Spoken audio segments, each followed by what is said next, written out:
ভারতীয় মজদুর সংঘ দক্ষিণ জেলা কমিটির উদ্যোগে 20 দফা দাবি সনদ জেলা শাসকের হাত দিয়ে মুখ্যমন্ত্রীর নিকট পেশ করে দাবি সনদ পেশ করার আগে বৃহস্পতিবার দুপুর 12টা নাগাদ ভারতীয় মজদুর সংঘ দক্ষিণ জেলা কমিটির উদ্যোগে এক মিছিল সংগঠিত করে মিছিলটি শহরের বিভিন্ন পথ পরিক্রমা করে দক্ষিণ জেলা শাসকের কার্যালয়ের সামনে এসে শেষ হয়।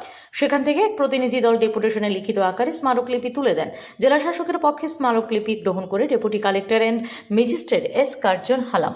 স্মারকলিপিতে উল্লেখিত দাবিগুলো হল ত্রিপুরা রাজ্য সরকারের অধীনস্থ সমস্ত সরকারি কর্মচারীদের বকেয়া 26% ডিএ অবিলম্বে প্রদান করা, ডাইন হার্নেস চাকরির ক্ষেত্রে 50 বছরের ঊর্ধ্বে কোনো কর্মচারীর মৃত্যু হলে পূর্বের নিয়ম সে মৃত কর্মচারীর পরিবারের কোনো যোগ্য প্রার্থীকে সরকারি চাকরির সুযোগ প্রদান করা, আশা কর্মী, অঙ্গনওয়াড়ি কর্মী ও সহায়িকাদের সাম্মানিক ভাতা, অবসরকালীন ভাতা বৃদ্ধি করা, রাজ্যের পরিবহন শ্রমিক কল্যাণ বোর্ড গঠন করা, চা শ্রমিকদের ন্যূনতম মজুরি 450 টাকা করা, পরিবহন সেক্টরে যানবাহনের বীমা 50% হ্রাস করা, এই দাবিগুলো সহ আরো অন্যান্য দাবি নিয়ে মোট 20 দফা দাবির সনদ পেশ করেন। ভারতীয় মজদুর সংঘের আয়োজিত ডেপুটেশনের প্রতিনিধি দলে ছিলেন ভারতীয় মজদুর সংঘের দক্ষিণ জেলা কমিটির সভাপতি মানিকলাল পাল, বাপি দাস, দিগ্বিজয় ভাওয়াল, ভারতীয় মজদুর সংঘের রাজ্য কমিটির সদস্য শিবতোষ মজুমদার।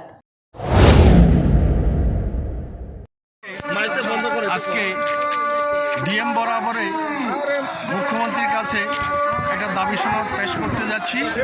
সে দাবিতে 20টা দাবি আছে।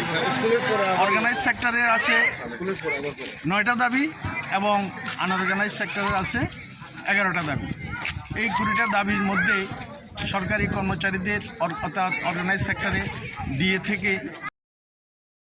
Bureau report S Bharat live 24 hours.